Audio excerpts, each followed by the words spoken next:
அனைவருக்குமே வணக்கம். சற்று முன் கிடைத்திருக்கக்கூடிய ஒரு மிக மிக முக்கியமான செய்தி ஒன்று வெளியாகியுள்ளது.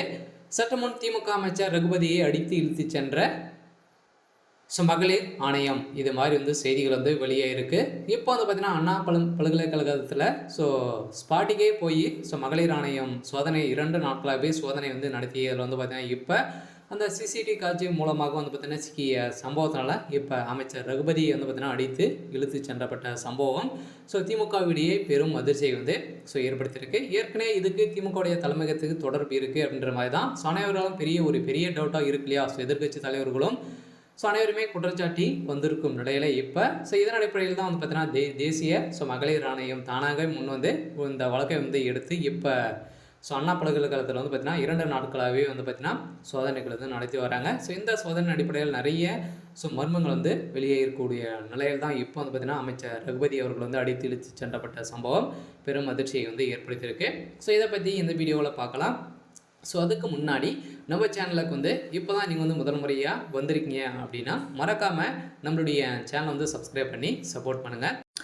வாங்க வீடியோக்குள்ளே போகலாம். பார்த்தீங்கன்னா இந்த மகளிர் ஆணையம் பார்த்தீங்கன்னா அதிரடியாக இந்த அண்ணா பல்கலைக்கழகத்தில் நடந்த இந்த பாலியல் வன்கொடுமையால் பார்த்தீங்கன்னா இந்த விவகாரத்தில் கண்டனம் தெரிவித்து அதிமுக பாஜக உள்ளிட்ட எதிர்கட்சிகள்லாம் பார்த்தீங்கன்னா கண்டன ஆர்ப்பாட்டங்கள் நடத்தி வரும் நிலையில் மாணவர்களும் மாணவிகளும் பார்த்தீங்கன்னா போராட்டத்திலேருந்து இருந்து திமுகவுடைய அரசு மீது பார்த்தீங்கன்னா நிறைய கண்டனங்கள் வைத்திருந்த நிலையில் இதை தொடர்ந்து தான் இப்போ தேசிய மகளிர் ஆணையம் தானாக முன் விசாரித்து வருகின்ற நிலையில் நடந்த சம்பவம் தொடர்பாக விசாரிப்பதாக 2 நபர்கள் அடங்கிய உண்மை கண்டறியும் குழுக்கள் அமைக்கப்பட்டு இப்போ அந்த இடத்தில் பெற்றுள்ள தேசிய மகளிர் ஆணைய உறுப்பினர்கள் பார்த்தீங்கன்னா ஸ்பாட்டுக்கே போய் அங்கே 2 நாட்களாகவே சோதனை நடத்தியிருக்காங்க. இந்த சோதனை அடிப்படையில் ஓய்வு பெற்ற ஐபிஎஸ் அதிகாரி பிரன்வீன் சித்திக் சீத் என்ற ஆகியோர் சென்னையில் முகாமிட்டு விசாரித்து வருகின்ற நிலையில் தான் நேற்றைய தினம் தங்களது முதல் நாளாக விசாரணை நடந்து முடிந்திருந்த நிலையில் அதே சமயம் சம்பவம் நிகழ்ந்த இடத்தில் ஆய்வு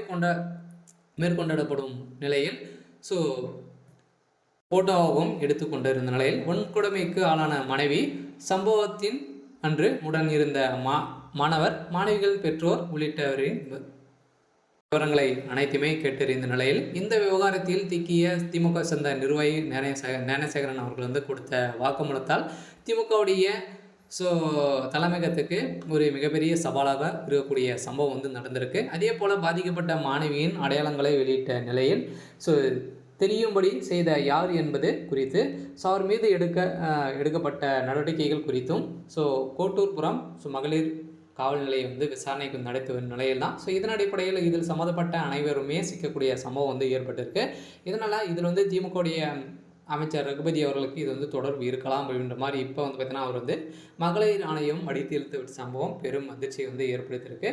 இடைக்கான அப்டேட் இதுதான். மறக்காமல் நம்மளுடைய சேனல் சப்ஸ்கிரைப் பண்ணி சப்போர்ட் பண்ணுங்கள். தேங்க்யூ.